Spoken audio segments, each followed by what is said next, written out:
श्री गणेशाय नमः। सुंदरकांड भाग 13। त्रिजटासन बोली कर जोरी, मातु विपति संगिनी तय मोरी। तजौ देह करु बेगी उपाय, दुसह बिरहु अब नहीं सही जाई। तब सीता जी ने हाथ जोड़कर त्रिजटा राक्षसी से प्रार्थना की, हे माता, तू ही इस विपत्ति के समय मेरी मदद करने वाली है। तू ही कोई उपाय कर जिससे मैं इस शरीर को त्याग दूं। अब तो विरह की पीड़ा असह्य हो गई है। यह सब अब मुझसे सहा नहीं जाता। आनि काठ रच चिता बनाई, मातु अनल पुनि देहि लगाई। सत्य करहि मम प्रीति सयानी, सुनय को श्रवण सूल संबानी।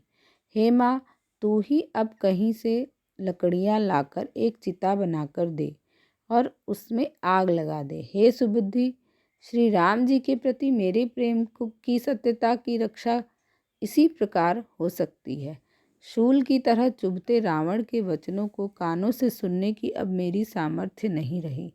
अर्थात रावण के लज्जाहीन वचनों को सुनने से तो प्राणों को त्याग देना ही अच्छा है। सुनत बचन पद गहि समुझा ऐसी, प्रभु प्रताप बल सुजस सुना ऐसी। निसिना अनल मिल सुन सुकुमारी, अस कहि सो निज भवन सिधारी। माता सीता जी के वचन सुनकर त्रिजटा ने उनके चरण पकड़ लिए और श्री राम जी के यश बल प्रताप की महिमा का गुणगान करती हुई बोली, हे सुकुमारी वैदेही, सुनो, ऐसा करना उचित नहीं है। तुम चिंता मत करो। इस समय रात्रि में यहाँ कहीं भी आग नहीं मिल सकती। ऐसा कहकर वह अपने घर को चली गई। कह सीता विधि भा प्रतिकूला, मिलहि न पावक मिटहि न सूला। देखियत प्रगट गगन अंगारा, अवनि न आवत एकौ तारा। त्रिजटा के वचन सुनकर सीता जी मन ही मन सोचने लगी कि अब क्या करूं। विधाता ही मुझसे नाराज हो गए हैं। ना आग मिलेगी और ना ही विरह की यह पीड़ा समाप्त होगी। फिर उन्होंने आकाश की ओर देखा और बोली, आकाश से कोई अंगारा मतलब तारा ही गिर जाए जिसकी आप से इस शरीर को जलाकर मैं इस पीड़ा से छुटकारा पा लूं।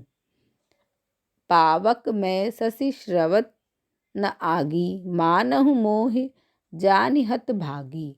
सुनहि विनय मम विटप अशोका, सत्य नाम करु हरु मम शोका।